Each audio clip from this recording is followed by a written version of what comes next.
Muito obrigado, estoy muy agradecido por poder compartir este debate.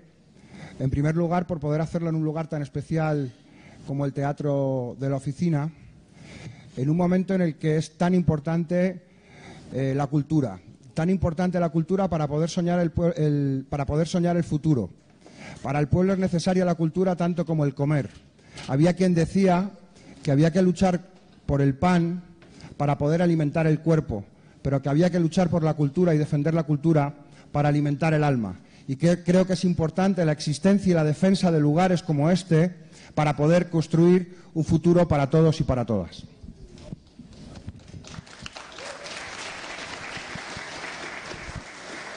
Cuando en 2011 ocupábamos las plazas en España, había una cosa que decíamos y que cuando se asedia los proyectos culturales, pues a mí yo recuerdo siempre esa frase, ¿no? Que decía aquello de que si no nos dejan soñar, no les dejaremos dormir. Quería agradecer también al Frente Pueblo Sin Miedo por su actividad, por la lucha en defensa de la democracia que están realizando en Brasil y por tener la inteligencia de entender y de vincular la lucha social con la defensa de la democracia como un elemento fundamental. Y luego volveré. Una de las partes que quiero trabajar en la exposición es precisamente la inseparabilidad de la lucha social del proceso de construcción democrática. Saludar también y agradecer la iniciativa de Vamos, una iniciativa para pensar juntos el país, para pensar juntos el futuro. Y especialmente al MTST por su lucha, por su resistencia y por haberme dado la oportunidad de poder conocer los condominios y los proyectos que han conseguido poner en pie y al mismo tiempo haber tenido también la oportunidad de conocer de dónde salieron esos proyectos y salieron de campamentos como el Campamento del Pueblo Sin Miedo de San Bernardo, donde miles de personas están demostrando que pises ligero, porque si no pisas a la hormiga, porque si no puedes atizar al hormiguero. Y ver ayer a miles de personas haciéndose cargo de su futuro, haciéndose cargo en primera persona del plural, nos muestra quizás y nos da el ejemplo del que poder aprender de cómo poder hacer un futuro mejor. Y especialmente al compañero Guillerme Boulos, que ya llevamos unos años forjando una amistad, nos conocimos acá en Sao Paulo, hemos podido compartir en España un par de ocasiones también juntos, y la última vez, en una situación bastante dramática, Guillerme vino a denunciar el golpe en Brasil y la reforma laboral que socava los derechos laborales más básicos de la gente trabajadora del Brasil. Pudimos hacerlo en Madrid y pudimos hacerlo también en el Parlamento Europeo. Quiero agradecerle también el esfuerzo y quiero agradecerle también esas enseñanzas que siempre tienen el haber podido compartir y conversar con él. Me hicieron una entrevista en un periódico aquí en Sao Paulo que me han dicho que no era especialmente progresista, ¿no? Y la entrevista está bien, el contenido es interesante, pero el titular era un titular un tanto provocador, no sé si pudieron leer, ¿no? Y voy a empezar por el titular, porque creo que va a ser el hilo conductor de la exposición que quería hacer hoy. Y el titular decía que la izquierda no va a salvar a la gente. Y sonaba como un tanto provocador, pero yo creo que quizás debiéramos hacer una reflexión, en primer lugar, de cuál es el momento político en el que nos encontramos en el mundo. Y es un momento político complicado. También hay quien dice que las crisis son tiempos interesantes. Y vivimos en un mundo en el que está Trump, está Macri, está PPK, está el proyecto de la construcción del gobierno de los millonarios. Un proyecto de las élites que ya no quieren intermediarios y que quieren la toma del poder político de forma directa por aquellos que lo tienen todo. Y quizás eso podría abrir la puerta al pesimismo. Pero al mismo tiempo también existen puertas que se abren a la esperanza. Puertas que se abren a la esperanza en lugares insospechados.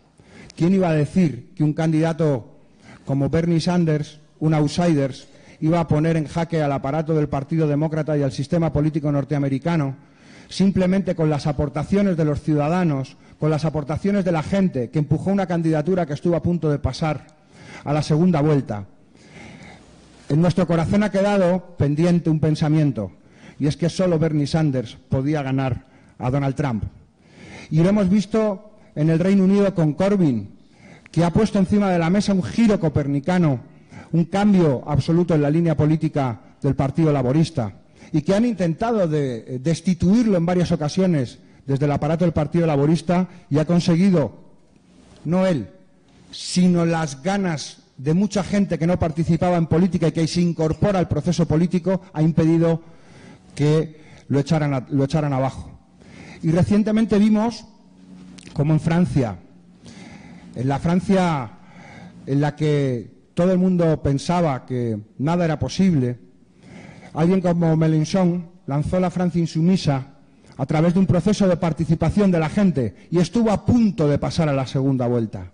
Y Mélenchon representaba la única fuerza política que defendía la soberanía popular en Francia, porque los otros dos candidatos, Le Pen y Macron, representaban los intereses de otras potencias. Representaban Macron los intereses de Merkel y Le Pen los intereses de Trump. Se abre la puerta, es posible, pero es necesario que nosotros y nosotras seamos conscientes que para que los procesos sociales sean posibles debemos confiar esencialmente en nuestro pueblo.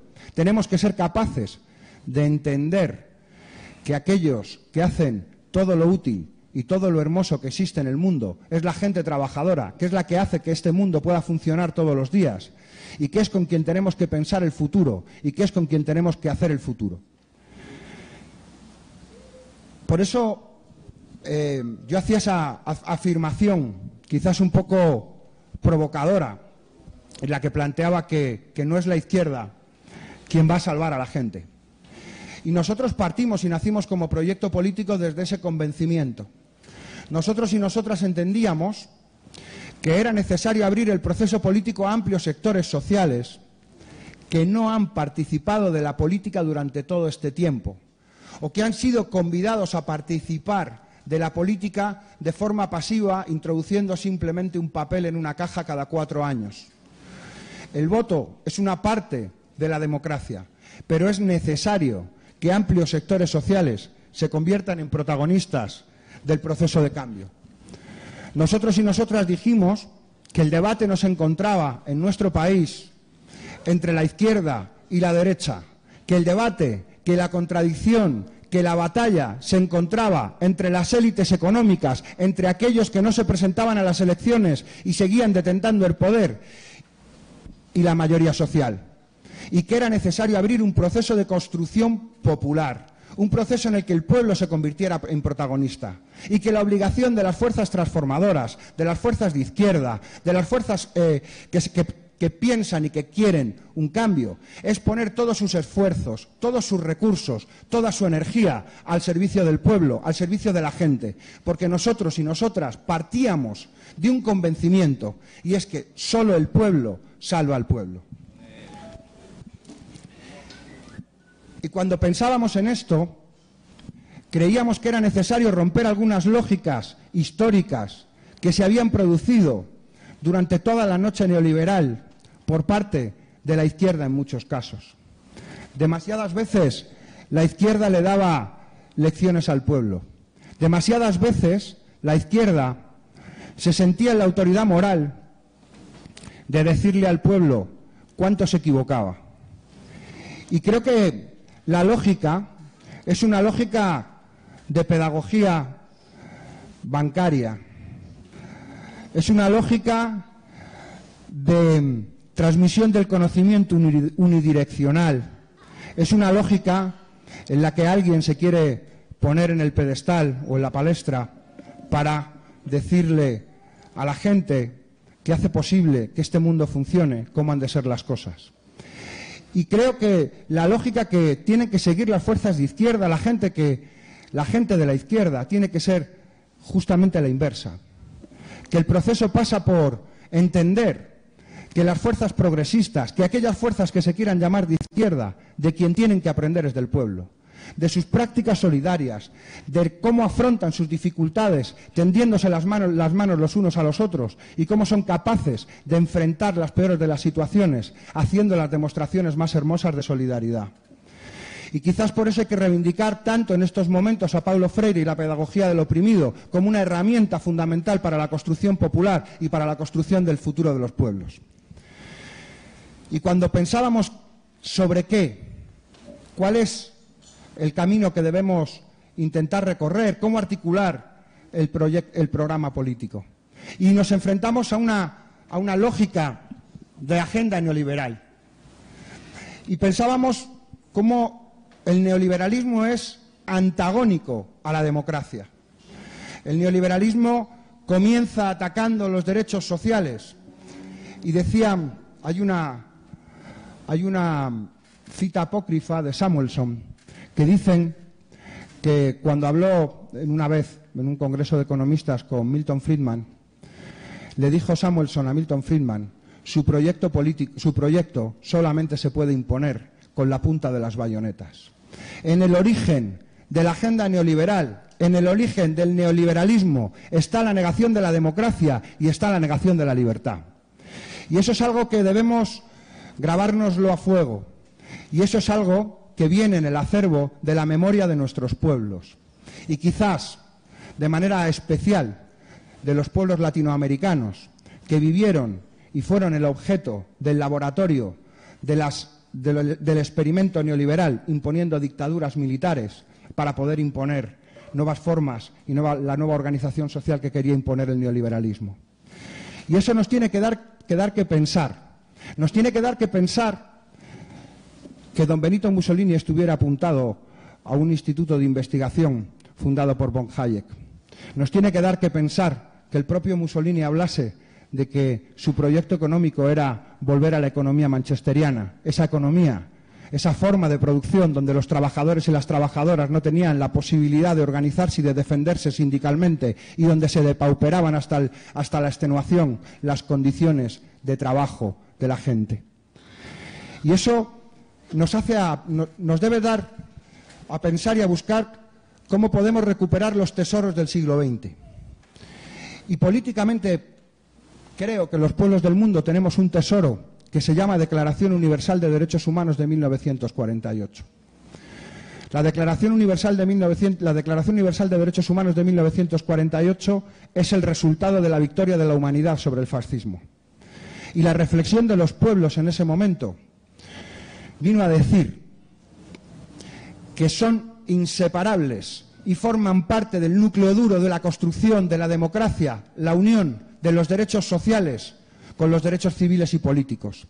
Que no es posible pensar en la democracia si la gente no puede comer, que no hay democracia si la gente no tiene vivienda, que no hay democracia si la gente no tiene trabajo, que no hay democracia si la gente no puede acceder a la salud, que no hay democracia, definitivamente, si la gente no tiene la posibilidad de acceder a la cultura, que es un elemento central en el proceso de construcción democrática. Y al mismo tiempo que los proyectos que atacan de forma directa los intereses y los derechos sociales de las amplias mayorías inmediatamente después de iniciar las ofensivas contra los derechos sociales, atacan de forma indefectible los derechos civiles y políticos, poniendo en cuestión los elementos más básicos de la democracia. Hoy, defender la Declaración Universal de Derechos Humanos es defender un programa revolucionario frente a la agenda neoliberal. Nosotros hemos tenido un ejemplo en nuestro país recientemente. Hoy el proceso de destrucción de la democracia no es como ocurría en los años 70 a través de dictaduras militares. Hoy los golpes se dan de forma distinta. Hoy la destrucción de la democracia se hace pieza a pieza. Y nosotros vimos, cuando estalló la crisis en nuestro país, hubo muchos jóvenes, 1 millón de personas debieron abandonar nuestro país, empujados y expulsados por la crisis.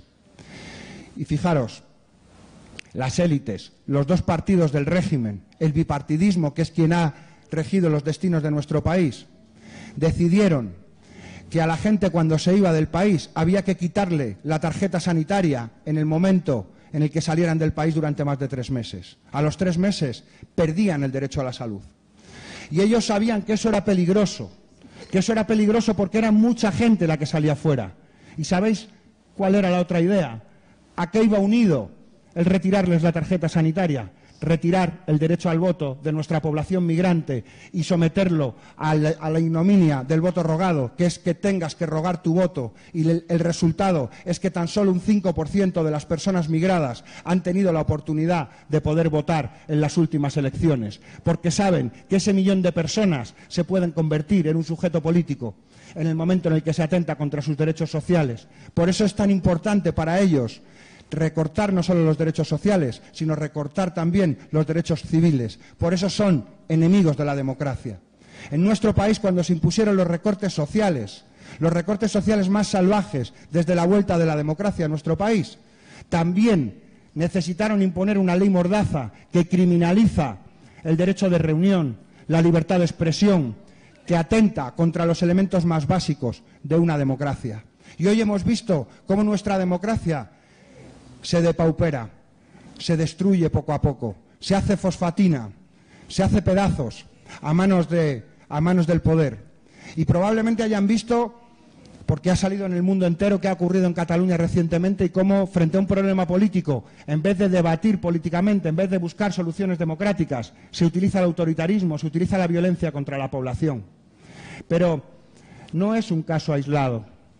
Cataluña es el casus belli, pero no es la batalla y no es la guerra. La guerra es por la democracia, la batalla es por la democracia. En nuestro país hace un año, a titiriteros, a gente que hacía una obra de teatro con muñecos, ingresaron en prisión durante un mes, en prisión preventiva, por hacer una obra de teatro que no le gustaba al poder. Los rappers en mi país van a tribunales de justicia donde tienen que dar cuenta de las canciones que cantan. Aquellos que utilizan el Twitter tienen que hacerlo con cuidado, porque ya hay gente que está enfrentándose a procedimientos penales por utilizar el Twitter. Ya tenemos fotoperiodistas que sufren también sanciones administrativas, multas, por hacer fotografías cuando no deben. El ataque, por tanto, es un ataque contra la democracia. Nuestro vínculo con Brasil y con el proceso de Brasil, tenemos que agradecérselo en buena medida a las élites de nuestros dos países, que nos enseñaron cuánto de unidos se encuentran las élites de ambos países.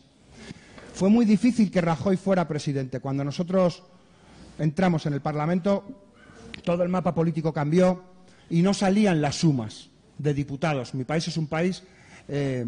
es una monarquía parlamentaria, somos un país atrasado y tenemos rey todavía.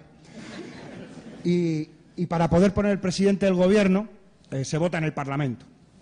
Bueno, no tenían votos. Tuvieron que dar un golpe interno dentro del PSOE organizado por las élites económicas para que Mariano Rajoy pudiera ser presidente. Y Mariano Rajoy nos enseñó una cosa. Él pensó, ¿a qué país voy a ir como presidente? ¿Cuál va a ser mi primera visita? Y su primera visita fue visitar al golpista Temer, fue venir a Brasil a reconocer internacionalmente el ataque a la democracia que habían perpetrado las élites económicas de este país. Y nosotros y nosotras teníamos muy claro qué era lo que estaba pasando. Y lo que estaba pasando es que se estaba atacando a la democracia en el Brasil y que Rajoy venía a dar un espaldarazo y un apoyo a aquellos que son los enemigos de la democracia. Por eso debemos aprender también de las élites. Debemos aprender de todo el mundo, pero de las élites también. Y por eso es tan importante que seamos capaces de entender la importancia de la solidaridad, la importancia de la fraternidad entre los pueblos para poder construir el futuro, para aprender los unos de los otros, para pensar juntos el mundo del mañana. Cuando nació la democracia, allá en la Francia que asaltó la Bastilla, aquellos, los sans-culottes, acuñaron una divisa que supuestamente informa el origen de la democracia, que es la libertad, la igualdad y la fraternidad. Y durante demasiado tiempo, la fraternidad ha estado fuera de la agenda política. La fraternidad que engarza esencialmente en el derecho a la existencia de los miembros de la comunidad. La fraternidad que dice que por el hecho de ser persona tienes derechos y que eso es un vínculo y que la obligación cívica de cuidar a quien tienes al lado se tiene que convertir al mismo tiempo en una institución que guarde y que proteja la democracia de forma institucional, garantizando los derechos de todos y de todas. La fraternidad popular que se expresa en los movimientos sociales, cuando se articulan de forma colectiva, cuando hacen valer aquella frase de esa argentina que tanto supo entender a su pueblo, que decía que allí donde hay una necesidad nace un derecho, y ahí es donde tienen que estar las fuerzas populares y las fuerzas de izquierda, demostrando que están al lado de la gente para poder conquistarlos. La experiencia de nuestro país como proyecto político es una experiencia un tanto particular. Nosotros invitamos a todo el mundo a que no nos copie, porque a nosotros lo que nos ha funcionado ha sido no copiar a nadie. Nosotros hemos aprendido de todo el mundo, pero nosotros, si algo ha funcionado, ha sido mirando a nuestro pueblo a los ojos, mirando cuáles han sido sus luchas durante todo este tiempo e intentando aprender de ellas. Cuando estábamos ocupando las plazas, los dos partidos del régimen decidieron, para intentar evitar el cambio político, reformar la Constitución.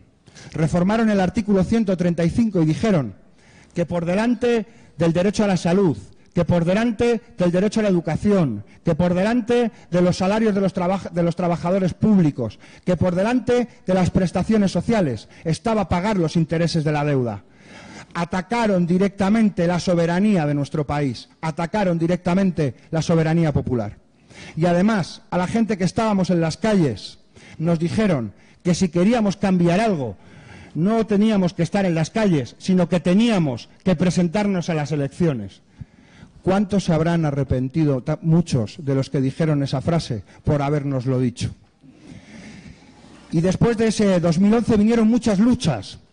En el 2011 esa movilización empezó a señalar de que no somos mercancía en manos de políticos y banqueros, señalando la complicidad de las élites políticas con las élites económicas, señalando cómo las élites económicas se habían apropiado de la acción política en nuestro país.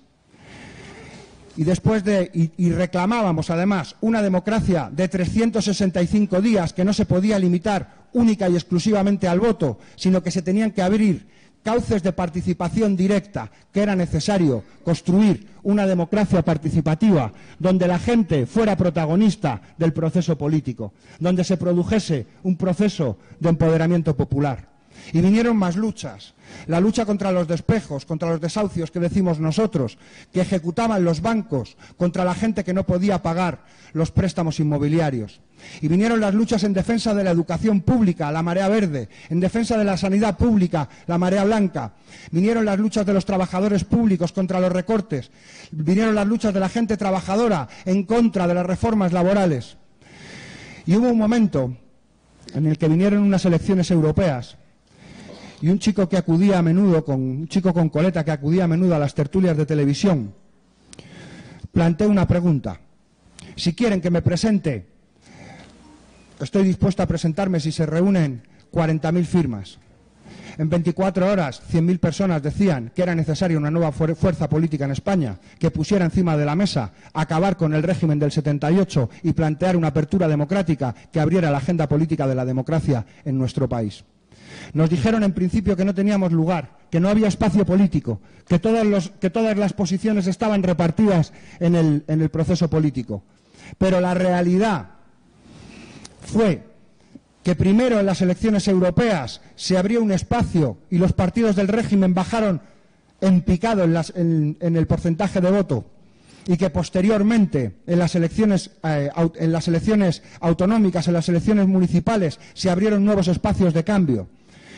Impulsamos candidaturas municipalistas para reivindicar el papel de la gente a la hora de construir sus ciudades, reivindicando el derecho a la ciudad, reivindicando las ciudades como un espacio de construcción democrática. Y no nos presentamos como Podemos, que somos un proyecto de país, sino que aportamos en la construcción de espacios más amplios donde operadores locales pudieran participar.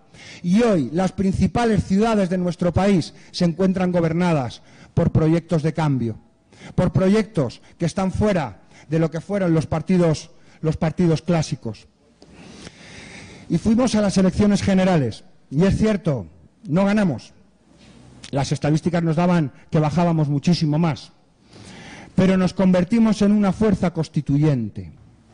Nosotros y nosotras ya tenemos diputados suficientes, y ya se lo hemos dicho explícitamente, para que si las élites tienen en la cabeza volver a tocar la Constitución en contra de los intereses de las mayorías sociales, nunca más lo van a poder hacer sin consultar a la gente, porque nosotros y nosotras tenemos diputados suficientes para forzar un referéndum y que sea la gente quien decida el futuro del país. Y apostamos, en primer lugar, por una máquina electoral popular. Y ese fue nuestro primer reto. Y nos enfrentamos a todos los procesos electorales, elecciones locales, autonómicas, europeas, generales. Y terminó el ciclo electoral. Hicimos una nueva reflexión en nuestra organización. ¿Cuál era la nueva etapa una vez que se cerraba el ciclo electoral? ¿Qué era lo que debíamos hacer? Y habíamos ido muy rápido hacia las instituciones. Y pensamos que debíamos volver a transformarnos, que era necesario que nos transformásemos para convertirnos en una máquina de construcción popular, para echar raíces sobre el territorio, para abrir espacios de participación, para hacer parte del proceso de construcción de un pueblo sin miedo. Y creíamos que en este proceso era necesario entrar en conexión con las luchas populares. Nuestra forma de organización es una forma un tanto particular. Nuestros candidatos son elegidos de forma directa por la gente a través de una aplicación informática donde todo el mundo puede votar. Nuestros programas son elegidos de forma directa por la gente, pudiendo votar a través de una plataforma informática. Nuestros órganos de dirección del partido son votados por la gente a través de una aplicación informática donde cualquiera se puede apuntar. Porque nosotros somos un partido por imperativo legal. Nosotros somos un movimiento de carácter popular que plantea en estos momentos la necesidad de que el movimiento popular se convierta en un movimiento político para el rescate de la democracia. Por eso, además, tenemos no solo las aplicaciones informáticas, también tenemos espacios de debate asambleario, como son nuestros círculos de base, tenemos nuestros órganos de dirección elegidos por la gente. Pero ahora, en este periodo, necesitábamos más cosas. Y lanzamos una iniciativa que se llama Vamos También. Una iniciativa que plantea la necesidad de trabajar 3 líneas de trabajo esenciales. La primera, plantear la necesidad de trabajar la Defensoría de Derechos Humanos como una herramienta de legitimación del movimiento popular. Hablábamos en la Asamblea el otro día, en una reunión con los coordinadores del campamento, y a mí volví a recordar algo que hablábamos también en las asambleas en defensa del derecho a la vivienda en España. ¿Quién está defendiendo la legalidad? Y quizás debamos ser capaces de explicar que hoy, cuando las élites económicas rompen las reglas más básicas de la democracia, cuando hay gente que ocupa un terreno y que reclama la función social de la propiedad, son ellos y ellas, la gente de las camisetas rojas, la gente que ocupa los terrenos, quienes están defendiendo la verdadera legalidad y quienes están defendiendo la democracia frente a la especulación, que es enemiga de la democracia. Y creemos que ese elemento tiene que ser un elemento central a la hora de la construcción de los movimientos populares, porque quien está defendiendo la educación pública en este momento está defendiendo el desarrollo de la Declaración Universal de Derechos Humanos, está defendiendo el Pacto Internacional de Derechos Económicos, Sociales y Culturales.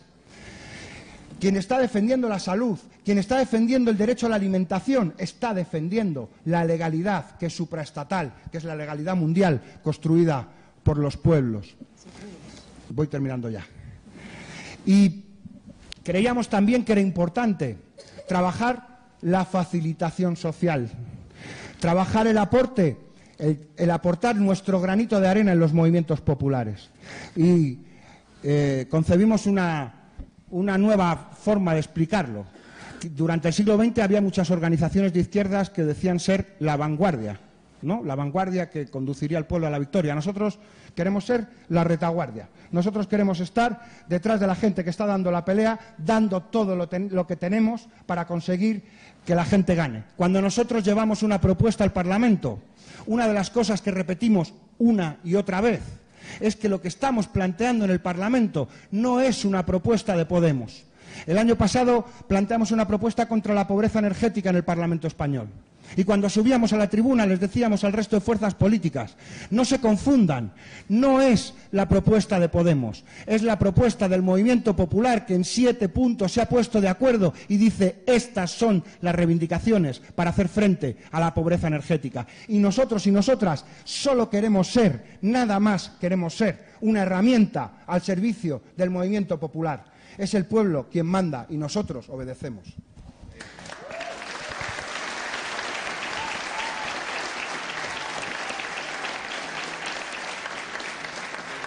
Y una tercera línea, la comunicación popular, la necesidad de la reapropiación de la comunicación popular, la necesidad de hacer de la gente protagonista del hecho de la comunicación. Creemos que eso es un elemento central en la construcción política del futuro. Es cierto que los movimientos sociales fueron los primeros en descubrir la potencialidad que tenían las redes sociales para combatir, pero eso ya es un campo de batalla por la hegemonía. Y las élites económicas ya combaten también en las redes sociales. Y ahí hemos visto a Trump cómo da la batalla. Pero tenemos que ser capaces de entender que es necesario levantar proyectos de comunicación popular donde la gente sea protagonista del proceso de comunicación. Y ahí tenemos también una aportación que intentar hacer. Y para hacerlo, entre otras cosas, hemos impulsado también un proyecto que se llama Escuela Popular Paulo Freire, para poder trabajar en la capacitación de cuadros sociales en estas 3 líneas de trabajo en principio.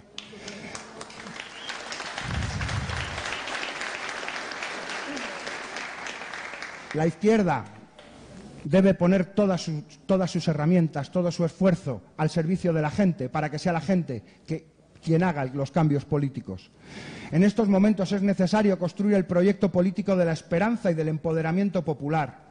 Debemos ser capaces de entender que si queremos enfrentar a las élites económicas, solo será posible mediante el protagonismo popular, donde todas las estructuras, donde todos los aparatos, donde todas las organizaciones se pongan y entiendan que se tienen que poner al servicio del pueblo. Y algo muy importante, el neoliberalismo es la bandera de la tristeza. Y yo quiero reivindicar el poema de Benedetti. Y creo que tenemos que ser capaces, en el proyecto popular del futuro, de defender la alegría como una trinchera, de ser capaces de decirle a los poderosos que no asumimos su agenda, que la gente de abajo, que la gente que trabaja, que la gente que hace que funcione este mundo, será capaz de cambiar su futuro, será capaz de construir un mundo donde todos y todas tengamos derecho, partiendo de una filosofía que nosotros defendemos, que aprendimos de los migrantes norteamericanos, latinos, que aprendimos de la gente que luchaba contra los desahucios y que gritaba que sí se puede, que sí es posible, que el cambio está en nuestras manos y lo tiene que hacer la gente de abajo. Muchísimas gracias, mucho ánimo, mucha fuerza y hasta la victoria. Gracias.